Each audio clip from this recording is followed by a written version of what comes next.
শেষবারের মতো যখন সায়নের দিকে করুণ চোখে তাকিয়েছিল সেজতি, সায়ন ওর দিকে ফিরেও তাকায়নি। চোখ মুছতে মুছতে বাড়ির চৌকাঠ থেকে বেরিয়ে এলো। কতবার বলার চেষ্টা করছে আশিক, নিচ থেকে ওকে জাপটে ধরেছিল তাই ব্যালেন্স করতে পারেনি, কিন্তু সবাই ওর কথাটি বানোয়াট বলে চালিয়ে দেয়। বাবার বাড়িতে পা রাখার সাথে সাথে বিভিন্ন কথার সম্মুখীন হতে হয় সেজতিকে, তবে কারো কথার জবাব দেয়নি সে। সেজতির বাবা শক্ত গলায় বললেন, তোর জন্য বারবার এমন কথা শুনতে হবে কেন রে মা?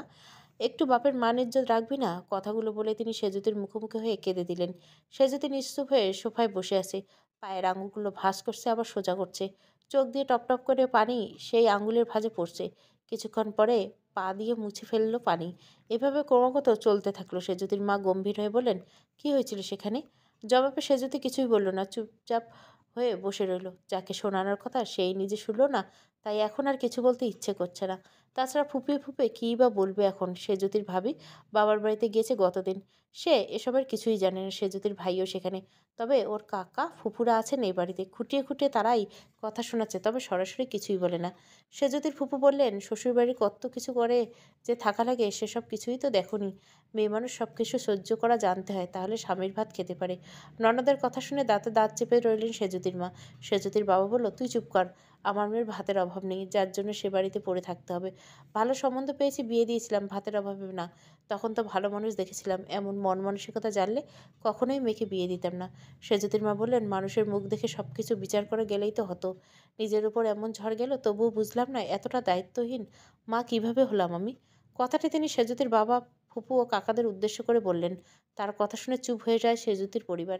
সেজুতির মায়ের চোখ গেল সেজুতির পায়ের দিকে। তিনি কাঁদো কাঁদো স্বরে মেয়েকে জিজ্ঞাসা করলো, পায়ে কি হয়েছে?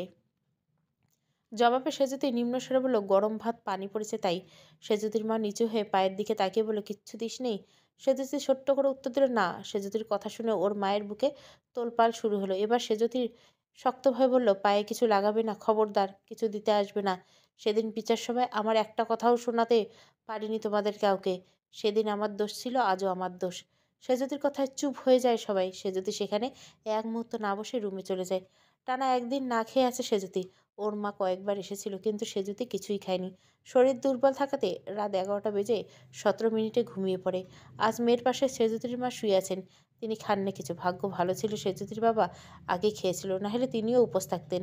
সেজুতির ফুপু তার মেয়েদের কাছে ইতিমধ্যে সবকিছু বলে দিয়েছে। ভাইজির সংসার ভাঙার অবস্থা, তার একটুও আফসোস নেই। বড় জায়গায় বিয়ে হয়েছে, ছেলে সুন্দর, ভালো চাকরি করে, এসব নিয়ে হিংসে তার। তার নিজেদের মেয়েদের এমন এমন বাড়িতে বিয়ে দিয়েছে যেখানে মাথা তুলে দাঁড়াতে ছাউনি মাথায় লেগে যায়।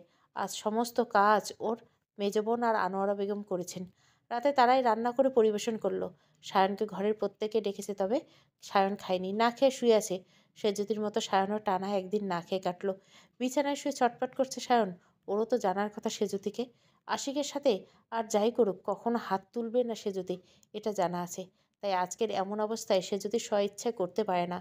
তখন একমাত্র ভাগ্নের এমন অবস্থা, রাগের বশে সেজুতিকে সাথে এমন করছে। কথাগুলো হয়তো অন্যভাবে বলা যেত, কিন্তু ও সত্যিই চলে যাবে?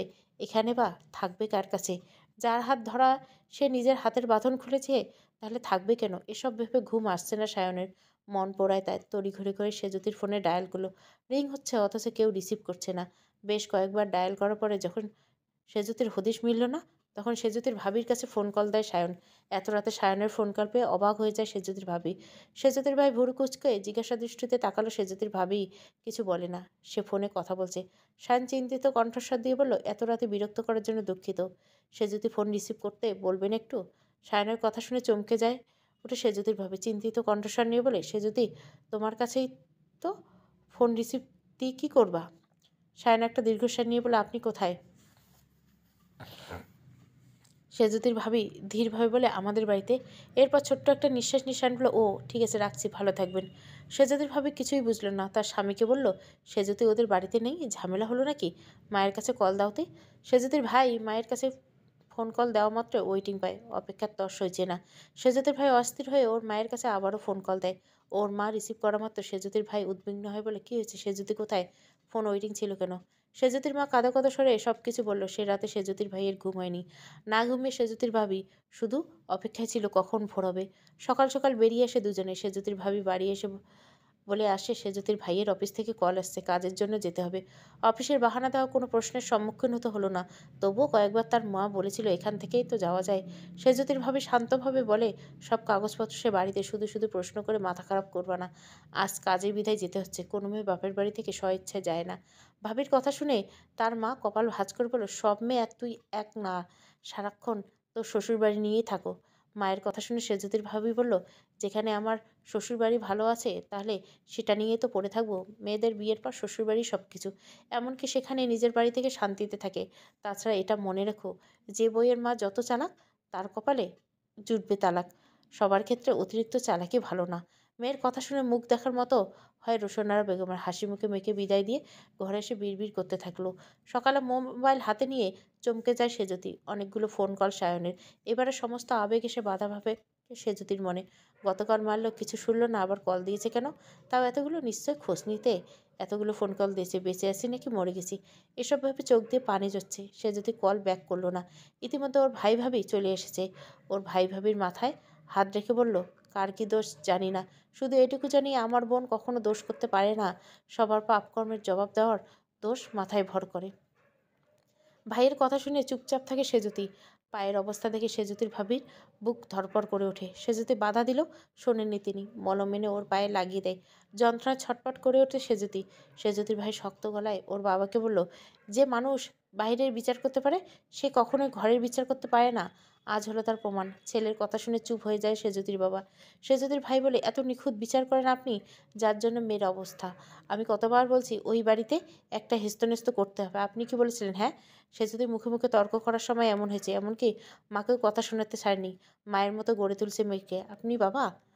সেজুতির ভাই ধমক খেয়ে চুপ থাকতে বলল সেজুতির মা। সেজুতির ভাইয়ের কণ্ঠস্বর আরও উঁচু হয়ে গেল। উঁচুর স্বরে বলল, একজন মেয়ের মাথার উপর বাবা ভাই স্বামী থাকে। আমার বোন কাকে পেয়েছে? না আপনি নিজে থেকেছেন, না আমাকে পাশে ঘেঁচতে দিয়েছেন। সারাক্ষণ এক কথা ছিল, মায়ের মতো মুখের কারণে এমন অবস্থা হয়েছে। সেজুতিকে উদ্দেশ্য করে বলল, তুই বাপকে ডাকো কেন? আর একবার যদি শুনেছি তোরে খুন করব, সাথে তোর বাপরেও। সেজুতির ভাবি কয়েকবার বারণ করলো, ফলস্বরূপ তাকে ধমক খেতে হলো। ছেলের কথা শুনে চোখ দিয়ে পানি ঝরছে সেজুতির বাবা। সেজুতির মা চুপ করে আছেন। সেজুতির ভাই দেখেও ভয়ে রুমে আসেনি ওর ফুপু, না এলে এতক্ষণে এসে ফোড়ন কাটতো। সেজুতির মা আর ভাবিকে উদ্দেশ্য করে বলল, এরপর থেকে আমার থেকে যদি কিছু লুকিয়েছ সব খুন করে ফেলবো। সেজুতির ভাবি শান্ত মাথায় বলল, আচ্ছা সবাইকে খুন করে একা শান্তিতে থেকো। ঘরে ফুপু কাকা আছে, তাই এখন আপাতত চুপ থাকো। সেজুতির ভাবির কথার পরে হনহন করে বেরিয়ে যায় সেজুতির ভাই। শ্বশুরকে উদ্দেশ্য করে বলল, আব্বা, আপনার ছেলের মাথা খারাপ হয়ে গেছে। আমাদের কেউ কিছু বললে ঘরের মানুষের থেকে তো অন্য কেউ জানবে না। আপনি শুধু শুধু কষ্ট পাবেন না, বরং দোয়া করবেন ওর মাথা শান্ত রাখতে পারে। রাগে তো সব কিছুর সমাধান হয় না। সমাজ, পরিবার, সেজুতির কথা তিনটাই চিন্তা করতে হবে। সকালে কয়েকবার ফোন কল দেয় সায়ন। সেজুতির মোবাইলে সাইলেন্ট থাকে দেখেনি। এর মাঝে সেজুতির ভাবির মোবাইলে রিংটন বেজে ওঠে। রিসিভ করা মাত্র হতাশা নিয়ে সায়ন সালাম দিয়ে বলে, ভাবি, সেজুতি কল দিয়ে একটু বলবেন আমায় ফোন কল রিসিভ করতে? রাতে ঘুমিয়েছিল, এখন কি ওঠে নেই? সেজুতির ভাবি একটা নিঃশ্বাস ছেড়ে বলে উঠেছে, পায়ে মলম লাগিয়েছি তাই ব্যথায় ঝিমোচ্ছে। ভাবির কথা শুনে চমকে গেল সায়ন। ধীর কণ্ঠে বলল, আপনি এখন বাবার বাড়িতে নেই। সেজুতির কী হয়েছে? সেজুতির ভাবি বলল, সকাল 8:45 এসেছি এই বাড়িতে। বা, সেজুতির পা ফুরিয়ে আসলো তোমাদের বাড়িতে থেকে, অথচ তুমি জানোই না? ভাবির কথা শুনে চুপ হয়ে যায় সায়ন। ভাবি দৃঢ়ভাবে বলল, আর কিছু বলবা? সায়ন কাঁপা স্বরে বলল, ওর কাছে ফোনটা দিতে পারবেন? সেজুতির সামনে মোবাইল ধরার সাথে সাথে সরিয়ে দিল সেজুতি। স্বর বাড়িয়ে বলল, কথা বলবো না, আমার খোঁজ কোনো কালেই নেয়নি, এখন লাগবে না।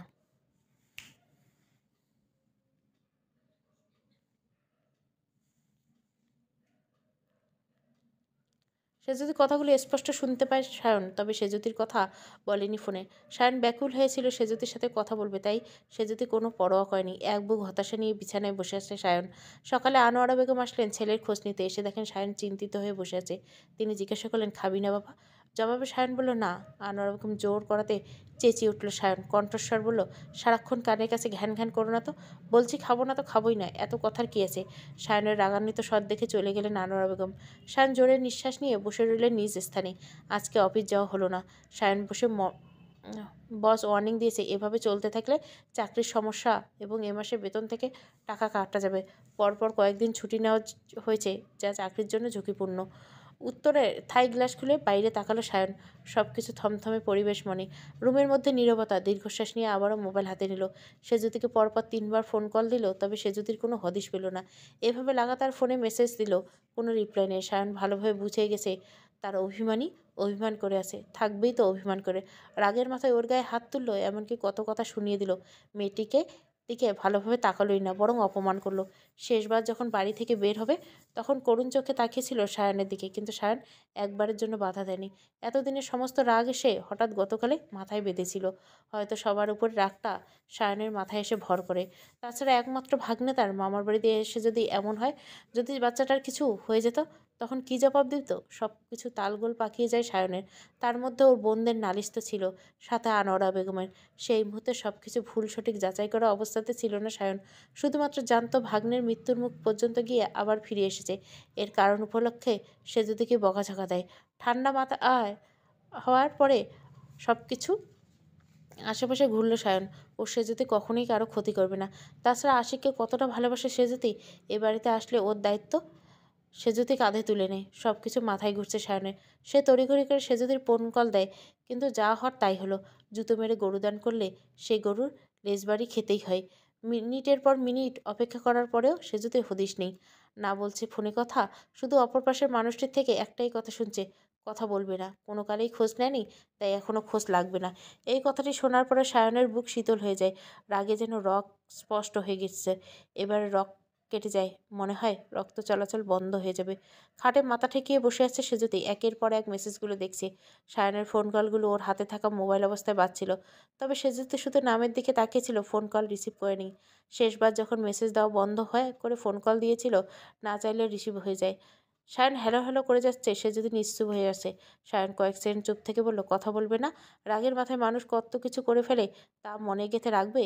সারাদিন অফিসে খাটনির পর যদি বাসায় আসে এমন কাহিনী দেখি, তাও নিত্যদিনই একই কাহিনী, তখন আমার অবস্থাটা কেমন হয় ভেবে দেখবা একটু? আমি নিজেকে সংযত রাখতে চাই, তবু পারি না। সায়নের কথা শুনে ছোট্ট করে সেজুতে বলল, ও। সেজুতের মুখে এই মুহূর্তে এমন একটি ছোট্ট শব্দ শুনবে ভাবেনি সায়ন। শান্তভাবে বলল, তোমার পায়ে কি হয়েছে? সেজুতি বলল, আপনার না জানলেও চলবে। সায়ন অস্থির হয়ে বলল, এভাবে বলছে কেন? ব্যথা কমেছে? সেজুতি একটা দীর্ঘশ্বাস ফেলে বলল, আশিক ব্যথা কমেছে? ও খেয়েছে তো? সায়ন ছোট্ট করে জবাব দিল, হ্যাঁ। শরীরের অবস্থা তো কেমন হয়ে আছে, তবে চিন্তা নেই, ঘুমাচ্ছে এখন। সেজুতি স্বাভাবিকভাবে নিঃশ্বাস নিয়ে বলে, আচ্ছা। সায়ন কাঁপা কণ্ঠে বলে, সেজুতি? জিজ্ঞাসা করলাম, বললে না তো? সেজুতি তাচ্ছিল্যে হাসি দিয়ে বলল, আপনাকে জানানো মনে করি না। কি বলবো? আপনার ধরেই নিয়েছেন আমি ইচ্ছাকৃতভাবে আশিকের গায়ে ফেলে দিয়েছি, কিন্তু তার অংশবিশেষ আমার শরীর পড়তে পারে, এসব ভাবার জ্ঞান হয়নি আপনাদের। এখন কাটা গায়ে নুনের ছিটে দিতে আসছেন? সেজুতির কথা শুনে চুপ হয়ে যায় সায়ন। শান্তভাবে বলল, আশিকের গায়ে তুমি ইচ্ছাকৃতভাবে ফেলছ? একবারও বলছি আমি? সেজুতি দাঁতে দাঁত চেপে বলে, কে বলেছে? আপনি কিছু বলেনি। আপনি তো গায়ে হাত তুলছেন। শ্বশুর বাড়িতে রেখে আপনার বোনরা এসে বাপের বাড়ি ভাইয়ের সংসার পড়ে থাকে, আর একের পর কুটনামি করবে, তা মানতে পারলে আপনার সংসার করতে বলছেন? আমিও বলে দিচ্ছি, যে সংসার বোনেরা দিনের পর দিন এসে থেকে ভাইয়ের সংসারে বাগড়া দেয়, সে সংসার করব না। কথায় কথায় আপনি বলতেন না মুক্তি দিবেন, আমি দিলাম মুক্তি। এবারে দুই বোন শ্বশুরবাড়ি থেকে নিজের বাড়িতে সারা জীবনের জন্য রেখে দিন, সংসারে উন্নতি হবে। সেজুতির কথা শুনে জোরে নিঃশ্বাস ফেলে সায়ন বলল, সেজুতি? সেজুতি সায়নের মুখ থেকে কথা কেড়ে নিয়ে বলল, গায়ে লাগছে আবারও? সত্যি কথা বললে সবার গায়ে লাগে। এর আগেও যখন বলেছিলাম তখনও গায়ে হাত তুলছেন। সত্যি কথা বলতে আপনাদের মতো ভেজা বেড়ালদের জন্য সংসারে উন্নতি হয় না। যে সংসারে বোনদের রাজত্ব চলে, সেখানে ভাইদের সংসার টিকবে কিভাবে? অন্যের বাড়ি মেয়ে এত ঠেকা পড়েছে যে সব কিছু মুখ বুজে সহ্য করবে, অন্য কেউ পারলে সে যেতে পারবে না। সায়ন কণ্ঠস্বর বাড়িয়ে দিয়ে বলল, উল্টোপাল্টা কথা বাদ দাও, এসবের জন্য ফোন দেইনি। সায়নের সম্পূর্ণ কথা না শুনে সেজুতি বলল, আমি এগুলোর জন্য বলার জন্য ফোন রিসিভ করছি। ইচ্ছে হলে ফোন কল কেটে দিবেন, না হলে এগুলো শুনতে হবে। সায়ন দাঁতে দাঁত চেপে বলল, একটু তর্কমর্ক করা কম করা যায় না? সবসময় এই গুণ না দেখালেই নয়। সেজুতি বলল, আপনার পরিবারের লোকজন সবসময় কূটনীতি গুণ দেখাতে পারলে আমি আমার গুণ দেখাবো, তাতে কোনো দোষ হবে না? তাহলে আমার দোষ নেই। সায়ন দাঁতে দাঁত চেপে বলল, আচ্ছা, কারো কোনো দোষ নেই, সব দোষ আমার। এখন শান্ত হ। সে যদি দাঁতে দাঁত চেপে বলল, সব দোষ তো আপনারই, আপনি প্রধান দোষী। দিনের পর দিন একপাক্ষিক বিচার করে এসেছেন, সব বোন মায়েদের সাফাই, সব দোষ বউয়ের। আপনি সত্যি মিথ্যা যাচাই করেছেন কখনো? মানলাম সারাদিন খাটনির পরে এসব সহ্য করতে পারে না, তবু একবারের জন্য যাচাই করার সময় হলো না? অন্যের উপর রাগগুলো এসে আমার উপর জড়ো করলেন কেন? এটা কাপুরুষতার লক্ষণ নয়? সেজুতির কথা শুনে সায়ন দাঁতে দাঁত চেপে বলল, সেজুতি, এবার কিন্তু বাড়াবাড়ি হয়ে যাচ্ছে। সেজুতি বলল, এতদিন অনেকবার হয়ে আসছে। তাছাড়া আমার কথা শেষ হয়নি এখনো। আমার কথার মধ্যে কথা ঢুকাবেন না। সেজুতির কথা শুনে জোরে জোরে নিঃশ্বাস নিল সায়ন। সেজুতি বললে, একপাক্ষিক বিচার করার জন্য গতকাল থেকে এত ফোন কল দিয়েছেন। এসব অনেক সহ্য করেছি, আর সহ্য নেই। দয়া করে এমন বিচার চাপিয়ে দিবেন না আমায়, তাহলে আমার থেকে খারাপ কেউ হবে না। আমি এমনিতেও খারাপ, শুধু শুধু অতিরিক্ত খারাপ হতে বাধ্য করবেন না। এবারে শান্তভাবে সায়ন বলল, আমি কিছু বলতে পারি এখন? সে যদি বলে, জি বলেন। সায়ন স্বস্তির নিঃশ্বাস নিয়ে বললেন, এতক্ষণ রাগের মাথায় সব কিছু বলছে তাই না? আমার কিন্তু রাগ হয়নি একটু। ভুল আমারই ছিল। প্রথম থেকে অন্যদের মতো গায়ে হাত তোলা, মা বোনকে অসম্মান করা কথা বললে আজ আমাকে সবাই ভয় পেত। তোমার গায়ে হাত তুলিনি, থাপ্পড় দেওয়া যদি সেভাবে হাত তোলা হতো তাহলে কিছুই বলার নেই। সেদিন হাত তুলেছি যথেষ্ট কারণ আছে। অফিস থেকে আসার পর মুখে মুখে তর্ক শুরু করছে। একবারের জন্য ভেবেছিল মানুষটার মনের অবস্থা কেমন হতে পারে? তা ভাববে কেন? আমি তো মানুষ না, একজন রোবট। যে যা বলে সব কিছু চুপচাপ সহ্য করি। এই গুণ কজনে আছে? সবার তো ভালো কথা সহ্য করার ধারণ ক্ষমতা থাকে না। কিন্তু সব রকমের তিক্ত কথাগুলো আমি অনায়াসে সহ্য করতে পারি। কত বড় গুণ, তাই না? কে ভাবে আমার কথা? বোন, মা, বউ। ৩ কুলে ১ কিলো ভালোভাবে ঠাঁই পেয়েছে আমার। মানছি একপাক্ষিক বিচার করেছিলাম প্রথম থেকে। কাউকে মুখের উপর কিছু বলিনি। চুপচাপ ছিলাম। মেজবাবুকে বিয়ে দেওয়ার সময় ব্যাংক থেকে যে লোনের টাকাগুলো তুলেছি সেগুলোর চিন্তা মাথায় থাকবে না আমার? সারাদিন মানুষ খাটনি করে ঘরে এসে একটু শান্তি পাই না। যখন থেকে আমি সত্যটা নিয়ে কথা বলতাম তখন থেকে তোমার চুপ করে থাকা উচিত ছিল। তর্ক করলে মানুষ জিততে পারে? সায়নের কথা শুনে চুপ হয়ে যায় সে যদি। সায়ন শান্তভাবে বলল, তর্ক করলে মানুষ জিততে পারে না সেজুতি। আমি এটা মানছি, আমার মা বোনদের কথাগুলোর জবাব দেওয়া লাগে। তার জন্য এটা বলছি না সারাক্ষণ তাদের কথার উত্তর দিয়ে যাবে, অথবা সারাক্ষণ চুপ করে সহ্য করবে। যখন আমি নিজে কথা বলি তখন অন্ততপক্ষে চুপ থাকতে পারো। বাড়ির বউদের কত কিছু স্যাক্রিফাইস করতে হয় জানো তুমি? অন্ততপক্ষে স্বামীর জন্য হলে চুপ থাকতে হয়। এখন বলবে ভেজা বিড়াল, তাই তো? কি করব আমি? কি বলবো? কাকে বলবো? সবাই শুনবে আমার কথা। কেউ মায়ের অধিকার দেখাবে, কেউ বোনের অধিকার। তুমি তো তুমি ভালোভাবে কথা বুঝিয়ে বললেও তুমি তর্ক করো। অন্ততপক্ষে তুমি আমায় বুঝবা তো? কারো উপর ভরসা করতে পারি না, সে ভাগ্য নেই আমার। কেউ বুঝে না। যে যেভাবে পারে আগে আমায় হেনস্থা করে। বিয়ের আগে আপুদের কিছু বললে বলতো ছোট হয়ে শাসন করি। এর জন্য মা কথা শুনিয়ে দিত। মাকে কিছু বলতে বলতো ছেলে বাইরে থেকে মদ গাঞ্জা খেয়ে এসে এইসব আচরণ করছে। কত ভালো ভাগ্য আমার, তাই না? যখন ক্লাস 9 ছিলাম তখন আমার বাবার পরলোক গমন করে। তখন থেকে টিউশনির পিছনে ছুটতে হতো। না হলে লেখাপড়া বন্ধ হয়ে যেত। আমার মা দায়িত্বশীল ছিল, আবার দায়িত্বহীন দুটো। সে অতিমাত্রায় ভালো কাজ করবে। হঠাৎ সামান্যতম ভুল হলে সব ভালো কাজে নাম ডুবাবে। এই সামান্য ভুলটা মনে দাগ লাগানোর মতো হয়ে থাকে। বাবা চলে যাওয়ার পর সে খুব হিসাবি হয়ে গেল। ওই যে বললাম সামান্য ভুল করবে, সেটা মনে দাগ লাগানোর মতো। তার এই সামান্য ভুলটা হলো আমার লেখাপড়ায় কী কী লাগবে সেটা খেয়াল না রাখা। আপুদের প্রয়োজনীয় টিউশন দিত আর আমাকে দীর্ঘশ্বাস নিয়ে শুধু ছেড়ে দিত আপুরা পড়াবে এই আশায়। অথচ তারা পড়ায় কি না কি খেয়ালটুকুও রাখতো না। একটা কথা কি জানো, সবাই যে বয়সে খেলাধুলা নিয়ে পড়ে থাকে এমনটা নয়। লাস্ট বেঞ্চার আর ফার্স্ট বেঞ্চার বুঝো ছিল না। আমি ফার্স্ট বেঞ্চার ছিলাম। আবুল হাবাগোবা বর্তমান ভেজা বিড়াল যাই হোক, লেখাপড়ায় নিজের খেলা ভাবতাম। কিন্তু আফসোস পরিবার থেকে সেভাবে কিছুই পেলাম না। যা করার নিজেই করতে হলো। ক্লাস 9 থেকে 2-3 জন বাচ্চা পড়াতাম, নিজে খাটনি করে পড়াতাম। এভাবে দিন চলে যায়। সরকারি চাকরি না থাকুক, একটা মানসম্মত প্রাইভেট কোম্পানিতে আসি। চাকরি পেয়ে নিজের বদলে ফেলি। এখন 4-5 জনের সাথে চলতে হয়। চলতে পারি এমন করে তুলি নিজেকে। কিন্তু কপাল, শান্তি নামক শব্দ আমার ভাগ্যে নেই। চাকরি পরপর অনেক কিছু বহন করতে হয়। এই ঝামেলা নিয়ে বিয়ে করলাম।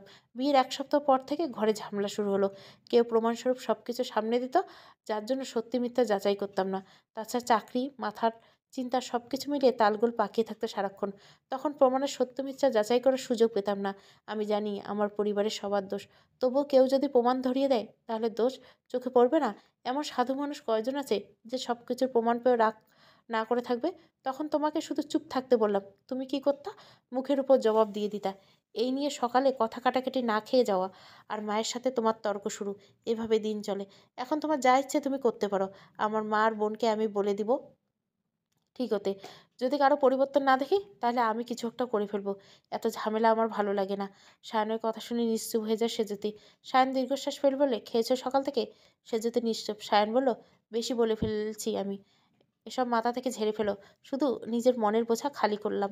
তোমার শুনতে ইচ্ছে না করলে মোবাইল পাশে রেখে বসে থাকতে পারো। শুধু শুধু আমার জন্য অসুস্থ হয়ে যেও না। খেয়ে নিও, আমি বিরক্ত করবে না। ইচ্ছে হলে আমায় বিরক্ত করতে পারো। বিরক্ত শব্দটা না সাথে আমি তেমন পরিচিত নেই, তবুও অনুমতি দিলাম। কথাটা বলে একটা দীর্ঘশ্বাস নিয়ে ফোন কল কেটে দিল সায়ন। সে যদি এখনও নিশ্চুপ বসে আছে। গায়ে টি শার্ট জড়িয়ে ঘরের বাইরে পা রাখলো সায়ন। আনোয়ারা বেগম কয়েকবার খাওয়ার জন্য পিছু ডাকলো। সায়ন রাগান্বিত স্বরে বলল, সবসময় পিছু ডাকো কেন? সায়নের কথা শুনে চুপ হয়ে যায় আনোয়ারা বেগম। সায়ন শান্তভাবে বলল, আর কিছু বলবো? আমি বেরোচ্ছি। আনোয়ারা বেগম ধীর কণ্ঠে বলল, গত পরশু থেকে উপোস আছিস? না খেয়ে না, না হলে অসুস্থ হয়ে যাবি। সায়ন শান্তভাবে বলল, আমার চিন্তা করতে হবে না। এমনিতে কেউ কখনো আমার জন্য চিন্তা করনি, তাই আজকেও এই সামান্য ব্যাপার নিয়ে চিন্তা করে অসুখে ভুগতে হবে না। সায়নের কথা শুনে আনোয়ারা বেগম বললেন, এমন কথা বলো কেন? সায়ন কিছু না বলে বাইরে চলে গেল। আনোয়ারা বেগম সেখানেই দাঁড়িয়েছে। সায়নের বড় বোন আশিকের জন্য খাবার তৈরি করে নিয়ে গেল। মেজ বোন এসে আনোয়ারা বেগমকে জিজ্ঞাসা করলো, কি হয়েছে? জবাবে আনোয়ারা বেগম সায়নের কথাগুলো বললেন। মেজ বোন বললেন, আগে থেকে তো তোমার ছেলে রকচটা ছিল, এখন বিয়ের পর অবস্থা তো চোখেই দেখো। আনোয়ারা বেগম কিছু বললেন না। সেজুতি খাটে স্থির হয়ে বসে আছে। সেজুতির ভাবি খাবার নিয়ে আসলো। সাথে সেজুতির ভাইও এসেছে। সেজুতির ভাই শান্তভাবে বলল, পায়ে ব্যথা কমেছে? জবাবে সেজুতি বলল, হুম। সেজুতির ভাই বলল, কিছু লাগবে? বাইরে যাচ্ছি আমি। সেজুতি ধীর কণ্ঠে বলল, কিছু লাগবে না। সেজুতির ভাই আচ্ছা বলে চলে গেল। সেজুতির ভাবি খাবার সামনে রাখলো। সেজুতি বলে, সে খাবে না। সেজুতি ভাবি চোখ রাঙালে নিম্ন স্বরে। সেজুতি বলে, একটা কথা বলবো ভাবি? সেজুতির ভাবি বলে, হ্যাঁ। কাবা কাবা কণ্ঠে সেজুতি বলল, কেউ যদি কোনো কাজের জন্য সবাইকে বারণ করে আর সবাই যদি সে মানুষটির কথা না শোনে, তাহলে কিছু একটা করে ফেলা মানে কি? সেজুতির কথা ভালোভাবে বুঝতে পারলো না ওর ভাবি। কিছুটা অপ্রস্তুত হয়ে বলল, কিছু একটা করে ফেলা মানে? কে বলছে? এসব ভূত মাথা থেকে ঝেড়ে ফেলো। সে যদি কাঁপা কাঁপা কণ্ঠ বলল, এর অর্থ বলবে তো? সে যদি ভাবি বলছে, কে বললো? সে যে চোখে জলমল পানি নিয়ে বলল, সায়ন। তার কথা কেউ না শুনলে নাকি কিছু একটা করে ফেলবে। ঝামেলা ভালো লাগে তার না তার। সে যদি ভাবে চিন্তিত হয়ে বলে, কথা হয়েছিল? সে যদি মাথা নাড়িয়ে হ্যাঁ সম্মতি দেয়। সে যদি ভাবে বলে, ওরে কল দে তো। ভাবির কথা শুনে সায়নকে কল দিল। মোবাইল ভাবির সামনে বাড়িয়ে দিল সে যদি। সায়ন রিসিভ করছে না। একের পর এক ফোন কল দিয়ে যাচ্ছে, তবুও সায়নের কোনো হদিশ নেই।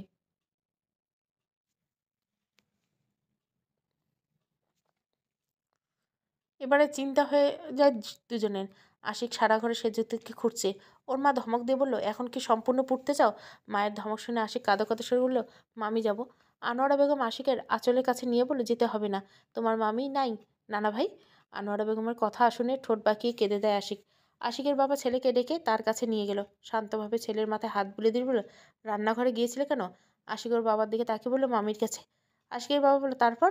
আবু, ব্যথা পেয়েছিল কিভাবে? আশিক মাথা নিচু করে বলল, মামিকে দৌড়ে ধরি, তখন পাতিল থেকে ভাত আর পানি পড়ে যায়। আশিকের কথার জোরে নিঃশ্বাস ফেলে ওর বাবা আশিকের মায়ের দিকে তাকিয়ে বলে, ছেলেকে ছেড়ে দাও, আর কোনো খোঁজ নাও না, তাই না? ছেলে রান্নাঘরে গিয়েছে, তার খবর তুমি জানো না? ও যদি ঘর থেকে বাইরে বের হয়ে যেত, তখন কি করতে? এখন তো ছেলেকে চোখের সামনে দেখো, আর অন্য মেয়েকে বকাবকি করো। তখন তো তাও করতে পারতা না। তোমার এমন আলসেমির বাজে স্বভাবের জীবনেও যাবে না। শান্ত মাথায় থাকতে দেবা, তাই তো? কিছু বলি না, তাই পুরোপুরি বাজে স্বভাবের হয়ে গেছো। এমন চললে স্বামীর বাড়ি গেছো কেন? বাপের বাড়িতে থাকবা আর অন্যের সংসার ভাঙবা। আশিকের বাবার কথাগুলো শুনে বাড়ি ভরার মানুষের সামনে স্পষ্টভাবে বলে দিল। আশিকের মা তেড়ে গিয়ে আশিকের বাবার গায়ে হাত তুললেন। সায়নের মেজো দুলাভাই এ বাড়িতে আছে, তার পরিবারে গুটি কয়েক মানুষ আছে। আনোয়ারা বেগমের লজ্জায় মাটির নিচে যাওয়ার প্রার্থনা করলেন। আশিকের বাবাকে সবাই থামালেও তিনি মুখ দিয়ে কথা বলেই যাচ্ছেন। খুব শান্ত স্বভাবের মানুষ যখন রেগে যায়, তখন তাকে সামলানো ভীষণ কষ্টকর হয়ে যায়। আশিকের বাবা রেগে রেগে বললেন, তোর জন্য আমার পরিবারে কেউ শান্তি পায় না, আমার আত্মীয়স্বজন আসতে পায় না। কিছু বলি না, তাই মাথায় উঠে গেছে, তাই তো? সব কিছুতে চুপ থাকলে আমার ছেলের ক্ষতির কারণ হলে ছেড়ে কথা বলবো না। আমার ছেলে নাই, পড়া নেই, বেঁচে আছে। না পারো ছেলেকে ঠিকমতো বই পড়াতে, না পারো ওর দিকে কড়া নজর দিতে, সারাদিন আর কী বা করো? আশিকের বাবাকে সবাই থামালেও তিনি মুখ দিয়ে কথা বলেই যাচ্ছেন। খুব শান্ত স্বভাবের মানুষ যখন রেগে যায়, তখন তাকে সামলানো ভীষণ কষ্টকর হয়ে যায়। আশিকের বাবা রেগে রেগে বললেন, আশিকের বাবার কথা শুনে চুপ হয়ে যায় সবাই। সায়নের মেজো দুলাভাই থামাচ্ছে শান্ত মাথায়। আশিকের বাবা আর কোনো কথা না বলে চুপচাপ গিয়ে সোফায় বসে রইলেন। আশিক ওর বাবার কোলে গিয়ে বসে আছে। বড় আপু অপমানে কান্না করে দিল। আনোয়ারা বেগম লজ্জায় মাথা নিচু করে দাঁড়িয়েছে। এখন মেজো মেয়ের বিয়ের বয়স বছরও হয়নি। সায়নের বিয়ের 3 মাস আগে বিয়ে হয়। বলতে গেলে মেজো জামাই ঘরে এই প্রথম এমন কাণ্ড দেখলো। সাথে বড় ভাই ভাবি আর ওর মাও আছে। বড় মেয়ের শাশুড়ি আর ছোট দেবর আছে। শ্বশুরবাড়িতে আজ যাই হোক কখনো সবার সামনে বকাবকি করেনি, অথচ আজকে দুই পরিবারের মানুষের সামনে গায়ে হাত তুলছে। সবাই ঠান্ডা মাথায় বুঝিয়ে সবকিছু শান্ত করলো। রুমে যাওয়ার পরে মেজ বোনকে তার স্বামী জিজ্ঞাসা করলো, বড় আপুর সংসারে ঝামেলা হয়? জবাবে মেজ আপু বলল, একটু একটু। ভাইয়ের বোনেরা এসে ওটা ওটা করার হুকুম দেয়, এসব পরের বাড়ির মেয়েরা সহ্য করবে? মেজ দুলাভাই ব্যঙ্গাত্মকভাবে বলল, করতে বাধ্য। ভাইয়ের ভাত খায়, বাপের ভিটেমাটিতে থাকে, তাহলে তো তাদের কথা শুনতেই হয়। বহুকাল ধরে এসেছে, বহুকাল। তবে আপুর সাথে এটা মানা যায় না। মেজ দুলাভাই কথা শুনিয়ে দিল এবং শেষে বউয়ের সাথে ঝগড়া যেন না বাঁধে তার জন্য বাক্য ঘুরিয়ে নিল। মেজ আপু চালাক থাকার কারণে ইঙ্গিত বুঝতে পারল। মেজ দুলাভাই আর কিছু না বলে চুপচাপ খাটে বসে মোবাইল নিয়ে ব্যস্ত হয়ে পড়ল। আর চোখে বউয়ের কাণ্ড কারখানা দেখছে। সে যদি ওর ভাবি চিন্তিত হয়ে বসে রইল। সায়নের খোঁজ নেই কোনো। কতবার ফোন কল দিয়েছে তবু ওর হদিশ নেই। রিসিভ করছে না, আবার কেটেও দিচ্ছে না। এবার সে যদি শব্দ করেই কেঁদে দিল। সে যদির ভাবি দিশেহারা হয়ে সে যদির ভাইকে কন্ত্রে দিল। এক নিঃশ্বাসে তিনি বলে যাচ্ছেন সায়নের ফোন কল দিতে। কতক্ষণ ধরে ফোন কল দিচ্ছে কিন্তু ওর কোনো খোঁজ নেই। সে যদির ভাই বিরক্ত হয়ে বলল, ওর চিন্তা করছে কেন? ও আমার বোনের চিন্তা করে একবার? নিশ্চয় মা বোনের সাথে হাসি খুশি আসছে আমার বোনকে কাঁদিয়ে। সে যদি ভাবি ধীর কণ্ঠে সব কিছু বলল। সে যদির ভাই কিছুটা অপ্রস্তুত হয়ে বলল, শান্ত মাথায় বলল, আচ্ছা দেখছি আমি। সেজদির ভাবি বলল, এখানে ফোন কল দিতে বইল। সেজদির ভাই আর কিছু না বলে কল কেটে দিল। সায়নের ফোন নাম্বার ডায়াল করেছে, দুবার ডায়ালের পর ফোন কল কেটে ব্যাক করলো সায়ন। ওপাশ থেকে বলল, আসসালামু আলাইকুম, কেমন আছেন ভাইয়া? সেজদি ভাই ধীর কণ্ঠে বলল, ওয়ালাইকুম সালাম, এই তো আলহামদুলিল্লাহ, আল্লাহ এখনো বাঁচিয়ে রেখেছেন। তুমি কেমন আছো? সায়ন ভালোভাবে বলল, ভালো। বাসার সবাই ভালো আছে? সেজদির ভাই বলল, হ্যাঁ। সায়ন একটা ছোট্ট করে নিঃশ্বাস ফেলে বলল, কিছু বলবেন? সেজদির ভাই কিছুক্ষণ চুপ থেকে বলল, পাগলামি করবা না কেন? আবল তাবল কথা বা চিন্তা মাথা থেকে ঝেড়ে ফেলে দাও। সায়ন কিছুটা অপ্রস্তুত হয়ে পড়ল, ভাইয়া আমি কিছুই বুঝতে পারলাম না, পাগলামি কেন করব? সেজুতে ভাই শান্তভাবে বলল, সেজুতেকে কি বলেছ? কিছু একটা করে ফেলবে মানে? খবরদার আবল তাবল কথা যেন মাথায় না থাকে। সায়ন হেসে বলল, এই কথাটি সিরিয়াসলি নিচ্ছেন কেন ভাইয়া? এমন আহামক নই আমি, পরকালের চিন্তা মাথায় আছে।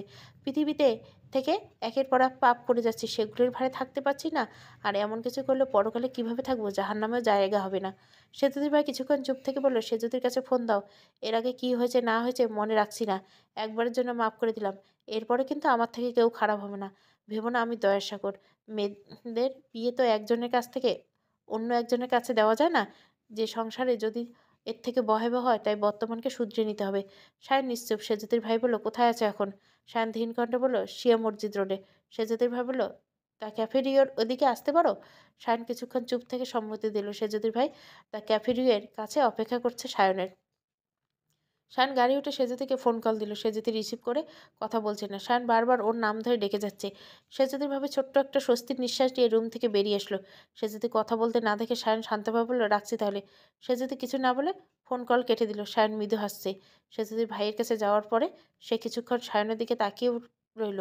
ওর ভদ্র মায়াময় মুখ দেখে তার নিজেরই মায়া হয়। শরীরের যে দুর্বলতা আছে চোখে মুখে স্পষ্ট দেখা যাচ্ছে। রাতে ঘুম না হওয়ার কারণে মুখ ভার ভার হয়েছে। সেজুতির ভাইকে দেখে সালাম দিয়ে পাশে দাঁড়ালো সায়ন। সে কিছুক্ষণ চুপ থেকে বলল, চোখে মুখের এমন অবস্থা কেন? সায়ন জবাবে কিছু না বলে চুপ রইল। সেজুতির ভাই শান্তভাবে বলল, ক্যাফেতে চলো। ক্যাফেতে গিয়ে সেজুতির ভাই বলল, ভাইরে একটা কথা বলি, মন দিয়ে শুনবা। আর পারলে সেভাবে কাজ করবা। তোমার ভালোর জন্য বলছি, না হলে কিন্তু খারাপ কিছু ঘটতে পারে। আমি ঘটাতে পারি। আমার নিজের উপর বিশ্বাস নেই। সেজুতির ভাইয়ের কথা শুনে কিছুক্ষণ চুপ হয়ে গেল সায়ন। সেজুতির ভাই সায়নের মুখের অবস্থা দেখে হেসে দিল। তবুও শক্ত গলায় বললেন, একটা সংসার ঠিক রাখতে কম বেশি সবার ভূমিকা থাকে, মানো কথাটি? সেজুতির ভাইয়ের কথা শুনে মাথা নাড়ল সায়ন। সেজুতির ভাই বলল, আমার পরিবার দেখেছো? তোমার ভাবি আর সেজুতির সম্পর্ক দেখেছো? সেজুতির কিছু হলে তোমার ভাবি আগে লাফিয়ে পড়বে। তাহলে ভাবো, তোমার বোনদের ভালো কথা শুনলেও আমার বোনের এমন টান নেই কেন? তার নিশ্চয়ই কোনো কারণ আছে। সে তাদের ভাইয়ের কথায় চুপচাপ রইল সায়ন। তিনি বলবেন, আমি দুজনকে সেভাবে রেখেছি যেভাবে রাখলে একে অপরের সম্পর্কের ক্ষতি হবে না, বরং মজবুত হবে। সেদিন তিন কবুল বলার পর সেদিন থেকে তোমার ভাবিকে প্রথমেই বলেছি, আমার বাড়িতে কোনো রাজনীতি চলে না। না আমার পরিবার কেউ করবে, না অন্য কেউ করবে। এমন কিছু যদি কখনো দেখেছি একজনের জন্য অন্যজন কষ্ট হয়, তাহলে তার হিসাব কিন্তু নিতে পারবে। যখন রাজনীতি চলবে তখন বিচারক হতে পারবা না কেন? কথাগুলো তোমার ভাবিকে বুঝিয়েছি। আমার পরিবার সবাইকে একসাথে রেখে বলছি, যে আসবে এ বাড়িতে তার দোষ গুণ থাকুক, মুখ দিয়ে তোমাদের কিছু বলতে হবে না। আমার বউ আমি দেখব। যদি সে কোনো ভুল করে থাকে আমি বুঝবো। তোমরা বুঝালে সে বুঝবে না। তখন ভাববে তার নিজের দোষ নেই। শ্বশুর বাড়িতে মানুষ এমনিতেই পায়ে পায়ে দোষ ধরে। এই কথা ভাবতে দেওয়ার সুযোগ করে দেবে না তাকে। পরিবারের দায়ভার আমার উপরে না, সবকিছু যেহেতু আমাকেই দেখতে হবে, তখন সবার দোষগুণ আমি দেখব। সেচুদির ভাই একটানা কথাগুলো বলে নিঃশ্বাস নিল। সায়ন চুপচাপ বসে আছে। সেচুদির ভাই বলল, একটা সংসার ঠিক রাখতে মা, বোন, বউ, এমনকি জীবিকা নির্বাহ করে তার নিজের ভূমিকার উপর। তার জন্য অনায়াসে খেয়ে দিয়ে ভালো থাকে। তাহলে তার কথা শুনবে না কেন? শোনাতে বাধ্য করা যায় না, সে হোক আমার বোন অথবা তোমার বোন। আমার বোনকে ভালো বলছি, এর যথেষ্ট দোষ আছে। ওকে কেউ কথা শোনালে দ্বিগুণ কথা শুনিয়ে বসে রাখে। যদি আমাদের বাড়িতে প্রতিবেশী অথবা যাদের আমি নিজের কথা শুনি তাদের সাথে এমন করতো, আমি জানি তো আমার বোনকে কেউ আঘাত দিয়ে কথা না বললেও ও কিছু বলবে না। তবু মাঝে মধ্যে বাড়ির বউদের চুপ থাকতে হয়। যদি চুপ না থাকে তাহলে তুমি কিসের জন্য আছো? তুমি দায়িত্ব নিয়েছো না? তুমি ঠিক করতে পারো না?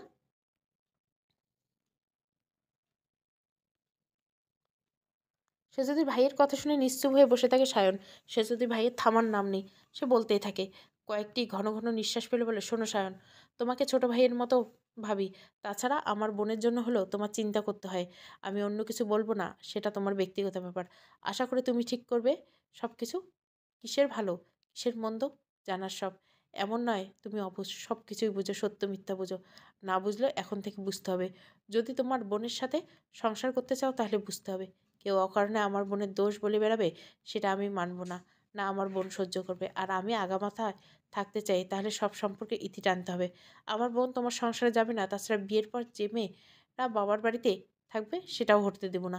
ওর জীবন গুছিয়ে দেবো, হয়তো সময় লাগবে, তবু সম্পূর্ণ গুছিয়ে দিব। নিশ্চয় কোনো রাজনীতিবিদ সংসারে দেবো না। আমার নিজের বোনও নেত্রী। আবার যদি বিয়ে দেয় সেই রাজনীতিবিদের ঘরে, তাহলে বিরোধী দলের সঙ্গে সাংঘাতিক সংঘর্ষ লেগে যাবে, যার জন্য আবারও ঝামেলা হবে। তাই ভাই হয়ে আবার সেজুতির পরিবারে কোনো সদস্য এমন ভুল করবে না। এবারে একাধিক কথাগুলো বলে তিনি একটা দীর্ঘশ্বাস নিলেন। সায়ন নিশ্চুপ হয়ে সব কিছু শুনছিল। সেজুতির ভাই বলে, জানো ভাই, একটা সংসারে পুরুষ মহিলা উভয়ের ভূমিকা থাকে। একজন পুরুষ দিনের পর দিন খাটুনি, জীবিকা নির্ভর সমস্ত চিন্তা নিয়ে সে অন্যের কাজ করে টাকা উপার্জন করে। কজন বা নিজস্ব অফিস আদালত আছে। এবং একজন মহিলা দিনের পর দিন সংসারের কাজগুলো মাথায় বয়ে বেড়ায়। যদি হাতে গোনা কয়েকজন এসবের ধারে কাছে ঘেঁষে না। এবং ছেলে মেয়ে উভয়ের মধ্যে এই কয়েকজন থাকে। তারা কাজ করবে না, অথচ অন্যের কাজকে ফোড়ন কাটবে। এটাকে যদি আমরা সমর্থন করি তাহলে কর্মক্ষেত্রে ব্যক্তিটি কি পরবর্তী কাজগুলো গুছিয়ে রাখবে? সেও উল্টোপাল্টা কথা বলে জবাব দিবে। এসব নিয়ে একের পর এক ঝামেলা বেঁধেই থাকবে সংসারে। তাহলে এই টিপ্পনি কাটা ছেলে অথবা মেয়েরা আগে শাসন করা উচিত না? না হলে তাদের জন্য সংসার ঝামেলা লাগে। সঠিক দোষ গুণ বিচার না করা যাবে না। কারণ এসব শ্রেণীর মানুষ ভয়ঙ্করের বেশি হয়। তারা এমনভাবে সব মিথ্যেগুলো সাজিয়ে রাখবে, যার কারণে বিচারক নিজেই সব কিছু গুলিয়ে ফেলবে। তখন সত্যকে মিথ্যাকে, মিথ্যে সত্যকে মনে করবে। আর এমন সত্য মিথ্যাগুলো একদিনে শেষ হবে না। বিচার না হলে এগুলো ক্রমান্বয়ে চলতে থাকবে, যার প্রভাবে সে সংসারে পড়ে। আশা করি আমার কথাগুলো সত্যতা পেয়েছ। সে যদি ভাইকে থেমে গিয়ে বললেন, আমার কথাগুলো হয়তো শুনতে খারাপ লাগছে। আমি একপাক্ষিক বিচার করি না, যা সত্য তাই বলছি। না আমার বোনকে বড় করছি, না তোমার পরিবারের কাউকে বড় করছি। যা সত্য আমি তাই বলছি। আমার বোনের কোনো দোষ থাকলে তুমি ঠিক করবা। অবশ্যই আমার বোনের কথা শুনবে। ও শুনতে বাধ্য। যদি তখন কোনো তর্ক বা বিপক্ষ কিছু না করে বা বলে, তখন আমায় জানাবে। কিন্তু খবরদার, তোমার পরিবারের কেউ কোনো কারণে তিক্ত কথা নিয়ে অযথা ঝামেলা সৃষ্টি করে, তাহলে কিন্তু এর দায়ভার তোমাকে বহন করতে হবে। আমি ভালোতে ভালো, খারাপের খারাপ। একজন বোনের ভাই অনেক কিছু করতে পারে, এটা মনে রাখবা। যেমন তোমার বোনের জন্য তোমাদের মায়া, তেমন আমার বোনের জন্য আমার মায়া দ্বিগুণ মায়া, ভালোবাসা। তোমার দুই বোন, আমার একমাত্র বোন, এবং সে ছোট, যার মান অভিমানগুলো আগে আমি জানতে পারি। তাহলে অকারণে কেউ আমার কলিজার বোনকে কষ্ট দিবে আর আমি চুপ থাকবো? আমি আবারও বলছি, তুমি তোমার বোনের পক্ষে থাকবে, ভালোবাসবে, তাদের দুঃখে ছায়া হয়ে থাকবে, কিন্তু কোনো ভুল কাজে পক্ষপাতিত্ব করবে না। কিছুদিন আগে বিচার বসেছিল তাই তো? ভাগ্য ভালো ছিল তখন আমি ঢাকাতে ছিলাম না, কেউ আমাকে জানিয়েছে। যদি শুনতাম অথবা জানতাম তাহলে সেদিন রাজশাহী থেকে ঢাকায় চলে আসতাম। ঘরোয়া ঝামেলা হবে, তারপর পরিবারের সব মানুষজন একসাথে বিচার করবে, এটা মানতেই ব্যাপার জড়িয়ে যায়। বিশেষ করে আমার বোনের সম্মান আছে। কিছু কিছু জানার পরেও যখন বোনকে জিজ্ঞাসা করলাম, সায়ন কিছু বলেনি। জবাবে সে বলেছে, জানো, সায়ন বাইরে খাটনি করে, তাকে ঘরোয়া ব্যাপারে জড়াতে পারবো না। রাস্তাঘাটে যে অবস্থা, তখন যদি ঘরের চিন্তা রাস্তায় পড়ে থাকে, তখন সবাই একদিন ঠিকই বুঝবে। কিন্তু যে মানুষটার ক্ষতির দিকে ফেলে দিবে, সে যদি ঠিক না থাকে, এসব বলে আমার বোন কেঁদে দেয়। ওকে সহজে কাঁদতে দেখছো তুমি? ভাই হয়ে এসব বলতে মুখে বাদে, তবুও পরিস্থিতির জন্য বলতে হয়। ওর কণ্ঠের আওয়াজ শুনে সবকিছু বুঝতে পারি। কি চলে ওর মনে। ওর বাস্তব অতিমাত্রায় আঘাত না পেলে কাঁদে না। আর জল্পনা কল্পনার জন্য কাঁদবে? হায়! নিশ্চয়ই কল্পনায় ভয়ঙ্কর ছিল। তাই তোমার এই কথাগুলো বলার পর কেঁদে দেয়। তারপর থেকে আমি বোনকে কিছু জিজ্ঞাসা করতাম না। কারণ ওর মনের অবস্থা বুঝি। কি হবে বা হতে চলছে এসব বুঝি। না, ভাই হয়ে ওর মানসম্মত। প্রয়োজনে তোমার ভাবিকে দিয়ে কথা বলাই। আমি শুধু বোন কেমন আছে, কি করে খেয়েছে কিনা এই পর্যন্ত সমাপ্ত করি। সত্যি বলতে কি, একটা সুন্দর পরিবারের জন্য ছেলে কিংবা মেয়ে উভয়ের সমান অধিকার। মেয়েরা সংসার সামলায়, ছেলেরা টাকা রোজগার করে। এইটুকু থেকে সব কিছু দায়িত্ব শেষ? না, দায়িত্ব শেষ না। অনেক দায়িত্ব থাকে। মেয়েদের দায়িত্ব হলো সে মানুষটিকে দিনের পর দিন বাইরে খাটনি করে খাবার জোগাড় দেয়, তার মন মানসিকতা খেয়াল রাখার যত্ন করা। আর একজন ছেলের দায়িত্ব হলো তার মন মানসিকতার যত্ন নেওয়া, বা যাদের দায়িত্বে তাদের সমস্ত কাজকর্ম খেয়াল রাখা। না হলে ভালো খারাপের বিষয়গুলো উন্মোচন হবে কিভাবে? সব কিছু যেমন ভুল আছে, তেমনই সব কিছুর সমাধান আছে। আশা করি আর বোঝাতে হবে না। যা বোঝানোর আজকে বুঝেছে, এরপর জল কতদূর গড়ায় পরে দেখে নিব। এখন বাকিটা তোমার ইচ্ছে। কি করবে বা আগের করছো সেগুলো মাথায় রাখবে কি না ফেলে দিবে, সেগুলো তোমার ব্যাপার। সব কিছু সমাধান না করা অবধি আমার বোন তোমার সংসারে পা রাখছে না। সেজুতের ভাইয়ের কথাগুলো চুপচাপ শুনছিল সায়ন। মুখের অবস্থা করুন। এমনিতে না খাওয়ার জন্য শরীরটা অনেকটা দুর্বল হয়েছে। সেজুতির ভাই মুখে মৃদু হাসি রেখা টেনে বলল, চোখ মুখ তো দেখেই বোঝা যাচ্ছে বনবাসে ছিলে তুমি। খাওয়া দাওয়া কিছুই করেনি, এখন কি হবে বলো? সায়ন ধীরকণ্ঠে বলল, কিছু না। সেজুতির ভাই বলল, আমার কথার আক্ষেপ, ভালোবাসার দায়িত্ব সবকিছু ছিল, মন খারাপের কিছু নেই। সেজুতির ভাইয়ের কথা শুনে হেসে দেয় সায়ন। খাওয়া দাওয়ার পর্ব বিল পে করে সায়ন। সেজুতির ভাই বাধা দিল, সায়ন শোনেনি। বাইরে বের হওয়ার পরে শান্তভাবে সেজুতির ভাই বলল, আমাদের বাসায় চলো। শান কিছুক্ষণ চুপ থেকে বলল, সব কিছু এলোমেলো আছে, নিজেকে গুছিয়ে নেই, তারপর যাব। শান কথাটা বলে মাথা নিচু করে বলে। সেজুতির ভাই মুখে মৃদু হাসির রেখা টেনে সায়নকে জড়িয়ে ধরল। শান্তভাবে বলল, রাগ পতনের মূল। সবসময় মাথা ঠান্ডা করে পদক্ষেপ নিতে হয়। যদি তাতে না হয়, নিজেকে বেশি সময় দিতে হয়। অনেকক্ষণ বেশি সময়, যতক্ষণ না পর্যন্ত রাগ গলে পানিতে পরিণত হয়। গতকাল আমি নিজেই সময় দিয়েছি, নিজের পরিবার, বোনের কথা ভেবেছি। সবাই একটা অস্তিত্ব, তাহলে তো অস্তিত্বদের উচিত সব কিছু যত্ন না। শুধু শুধু ঝামেলাবাদী কি লাভ কি? একজন অবুঝ থাকতে পারে, হোক সে ছোট কিংবা বৃদ্ধ। অবুঝের প্রকারভেদ ছোট এবং বৃদ্ধদের ধরায়, কিন্তু মাঝখানে যদি কেউ এসে অবুঝের ভান ধরে, তাহলে তাকে বুঝাতে হয়। নিশ্চয় কঠোরভাবে বুঝাতে হবে, তবে অতিরিক্ত মাত্রায় কঠোর হওয়া চলবে না, বুঝেছ? সেজদির ভাইয়ের কথায় মাথা নাড়া সায়ন। সেজদির ভাই মুখের হাসির রেখা টেনে বিদায় হলো সায়নকে। বাসায় ফুচকা চকলেট নিয়ে গেল সেজুতির জন্য। শ্বশুরবাড়ি থেকে এসে এসব চোখের সামনে দেখছে কিনা সন্দেহ সেজুতির ভাইয়ের। সবাই তো ওর মতো, কখনোই বা বাড়ির বউদের খেয়াল রাখে, হয়তো সায়ন রাখে। তবে মাঝে মাঝে পরিস্থিতির চাপে পড়ে সব কিছু গুছিয়ে নিতে হয়। এসব ভেবে একটা দীর্ঘশ্বাস নিল সেজুতির ভাই। সেজুতি চোখে মুখে মেঘের রাজ্যে নামিয়ে এসেছে। কতক্ষণ ফোন কল দিচ্ছিল, তবুও রিসিভ করেনি সায়ন। যখন কল ব্যাক করলো, তখন অভিমান করে কেটে দিল সেজুতি। অথচ একবারের জন্য সায়ন কল ব্যাক করলো না। বাজে লোক একজন, হায়, কখনো ভালো মন্দের খেয়াল রাখেনি। সবসময় ধমক দিয়েছে আর মা বোনের পক্ষপাতিত্ব করছে। মনে হয় সেজুতি নিচ থেকে হেঁটে হেঁটে সায়নদের বাড়িতে উঠেছিল। মাঝে মাঝে দয়া দেখাতে আসতো সায়ন। সেজুতি না খেয়ে থাকলে সেসব খেয়াল রাখতো। পরম যত্নে সেজুতির মাথায় সায়নের বুকে আল্লাহ দেখে আহ্লাদেশের বাবুই বাবুই বলে ডাকতো। তখন মনে হতো কত ভালোবাসা যেন সায়নের মধ্যে লুকেছে, যা বুঝতে পারছে না, অথবা বোঝাতে চাচ্ছে না সেজুতি। তাহলে অতিরিক্ত ভালোবাসায় ছন্নছাড়া হয়ে যাবে। এসব ভেবে ভেবে কপালে পানি গড়িয়ে পড়ছে সেজুতির। হাতের উল্টো পিঠ দিয়ে পানি মুছে চুপচাপ বসে আছে সেজুতি। চোখ মুখ মেঘের রাজ্যে নামিয়ে এসেছে। কতক্ষণ ফোন কল দিচ্ছিল। পা দুটোর দিকে তাকিয়ে দেখলো কেমন অদ্ভুত দেখাচ্ছে। পায়ের চামড়ার অবস্থা খুবই করুণ। আশিক ছোট, ওর ব্যথা তো এর থেকে বেশি ছিল। ভাবতেই শরীর শিউরে উঠছে। যোগাযোগ করার চেষ্টা করলেও কোনো ব্যবস্থা নেই। সকালে সকালে জিজ্ঞাসা করার কথা বলেছিল, ভালো আছে, তাহলে আর দুশ্চিন্তা করছে না। ফোনের রিংটন বেজে উঠল। সায়ন কল দিয়েছে। এবার অভিমানের পাল্লা ভারী হয়ে গেল সেজুতির। ফোনের স্ক্রিনে ভেসে ওঠা নামের দিকে কিছুক্ষণ তাকিয়ে থেকে ফোন বন্ধ করে রাখলো। চোখ দিয়ে টপ টপ করে পানি পড়ছে ফোনের স্ক্রিনের উপর। এরপর হাতের উল্টো পিঠ দিয়ে পানি মুছলেন। না, এই ঝর্ণার ধারা বাঁধ মানছে না। প্রতিদিনই নদীর মতো চোখ মুঠোকে পানির ছিটে দিয়ে চোখের পানি আড়াল করে ফেললো, লুকিয়ে ফেললো স্বচ্ছ পানির ভাঁজে। সেজুতির ভাই বাসায় এসে তার সহধর্মিনীর নাম ধরে ডাকলো। সেজুতির ভাবি রান্নাঘর থেকে তড়িঘড়ি করে সম্মুখে আসলো। সেজুতির ভাই ফুচকা আর চকলেট তুলে দিলেন। সেজুতির ভাবি ভুরু কুচকে বললেন, এই ভর দুপুরে এসব এনেছ? চকলেট পরে খাওয়া যাবে, কিন্তু ফুচকা? কথাটি বলে ভুরু নাচিয়ে বলল সেজুতির ভাবি। সেজুতির ভাই শান্তভাবে বলল, ফুচকা খাওয়ার জন্য মেয়েদের সময় মেনটেন করতে হয়। সেজুতির ভাই বলল, হ্যাঁ, তোমার বোন সকাল থেকে কিছু খেলো না? সময় মেনটেনের কথা বলতাম, খালি পেটে এসব খাবে? যদি এখন খেয়েও থাকে, তাহলে দুপুরে খাবে কখন? সেজদির ভাই একটা দীর্ঘশ্বাস নিয়ে বলল, দুজনে শুরু করো। দেখবে সবকিছু উধাও। তারপরে ভাতের সময় তাই উধাও। কথাটি বলে দাঁতে দাঁত চেপে বলল। সেজদির ভাবি কটমট করে তাকালো। সেজদির ভাই হাসতে হাসতে চলে যায়। যাওয়ার সময় বলে সেজদির জন্য খাবার নিয়ে যেতে। সেজদির ভাবি কথা মতো স্যান্ডউইচ নিয়ে গেল, সাথে ফুচকা। সেজদির রুমের সামনে গিয়ে দরজায় টোকা দিল। সেজদির ভাই তড়িঘড়ি করে মুখমণ্ডল মুছে দরজা খুলে মৃদু হাসি দেয় সেজদি। সেজদির ভাই বোনের মুখের দিকে তাকিয়ে নিজেও হেসে দিল। ভেতরে গিয়ে খাটের উপর বসে, সকালে উপোস কেন? সেজদি আমতা আমতা বলে, ক্ষুধা ছিল না। সেজদির ভাই শক্ত গলা বলে, পেটে পরশপাথর নিয়ে ঘুরো যে স্বর্ণ হয়ে গেছে, তাই কোনো ক্ষুধা নেই? ভাইয়ের কথা শুনে চুপচাপ হয়ে যায় সেজদি। সেজদির ভাবি আসলে করুণভাবে তাকালো। ভাবিও কিছু বলে না। সেজদির ভাই নিজ দায়িত্বে বোনকে খাওয়াচ্ছে। তার খাওয়ানোর উপায় হলো ধমক। ধমক দিয়ে দিয়ে সেজদিকে খাওয়াতো সেই ছোটবেলা থেকে। আজ তার বোন খুব বড় হয়েছে, শ্বশুরবাড়িতে সংসার করছে, আগের মতো আবদার করে না। ভাইয়া এটা নিয়ে আসবে, ওটা নিয়ে আসবে। পুরনো দিনগুলোর কথা মনে পড়লে কিছু করার নেই। সময় তার নিজ গতিতে চলতে থাকবে। কিছুক্ষণ আগে ঘটে যাওয়া সবকিছু পুরনো হয়ে যাচ্ছে। সেজদির ভাবি ফুচকা তৈরি করে সামনে রাখলেন। দুজনে খাওয়ার প্রতিযোগিতা চালিয়ে যাচ্ছে। সেজদির ভাই শান্ত মাথা হা হয়ে দেখছে আর হাসছে। এই হাসি দেখে ভুরু কুচকে দুজনে তাকিয়ে নিজেরাও হেসে যায়। চকলেটের বাক্সগুলো সেজদির পাশে জমা রেখে দুজনে চলে আসলো। সেজদির ভাবি রান্নাঘরে এসে চমকে গেল। শাশুড়ির রান্নার অর্ধেকটা শেষ করে ফেলছে, শুধু সিদ্ধ হওয়ার অপেক্ষা। তাহলে রান্না শেষ? সেজদির ভাবি শক্ত গলায় বললেন, মা, আপনি আসছেন কেন?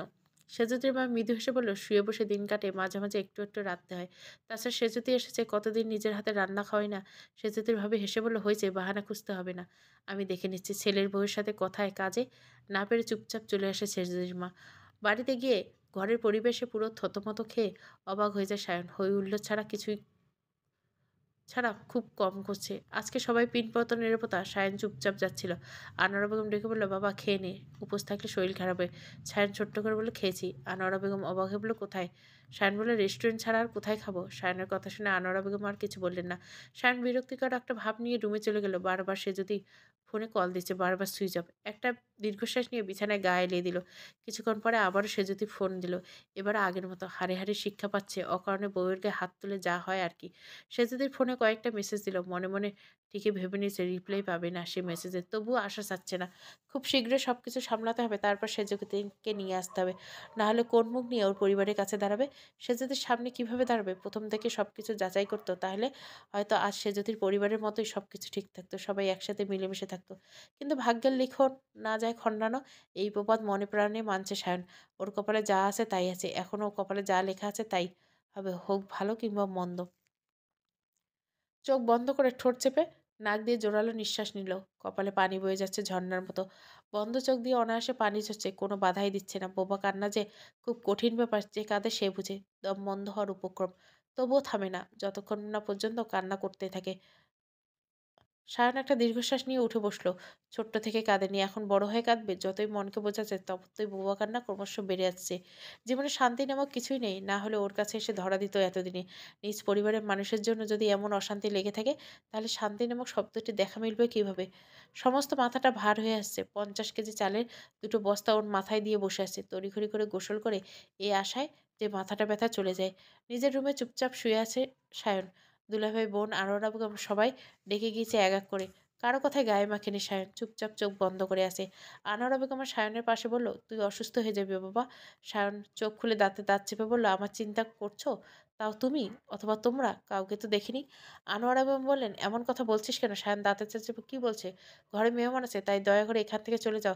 এছাড়া যখন মান-ইজ্জত রক্ষা করতে হবে, তখন ডেকে দিও আমায়। আনোয়ারা বেগম বললেন, মান-ইজ্জত রক্ষা মানে? সায়ন বলল, মেহমানদের সাথে একত্রে হাসিমুখে থাকতে হবে, খেতে হবে, এটা তো।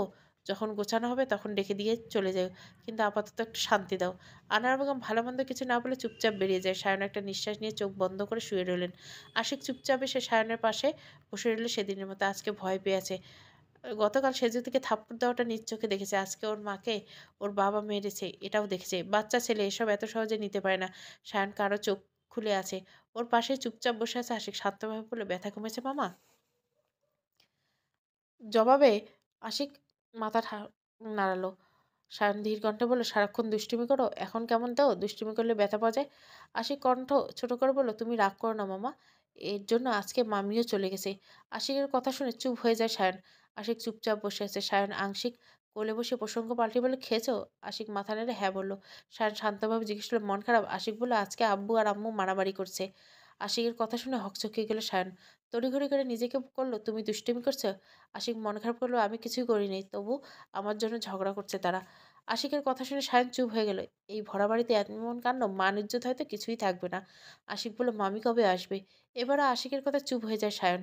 আশিককে চুপচাপ মুখের দিকে তাকিয়ে উত্তরে আসে। সায়ন সান্ত্বনা দিয়ে বলে, কিছুদিন পরে আসবে। আশিক চুপচাপ বলছে, এবারে আমি মামির কাছে যাব না, আম্মু আর খালামণি নিষেধ করছে। সায়ন দাঁতে দাঁত চেপে বলে, নিষেধ করছে কেন? আশিক বলল, জানি না। চলবে সে যদি ৩য় পর্ব। ভালো লাগলে অবশ্যই লাইক, শেয়ার এবং সাবস্ক্রাইব করবেন। Thank you for watching.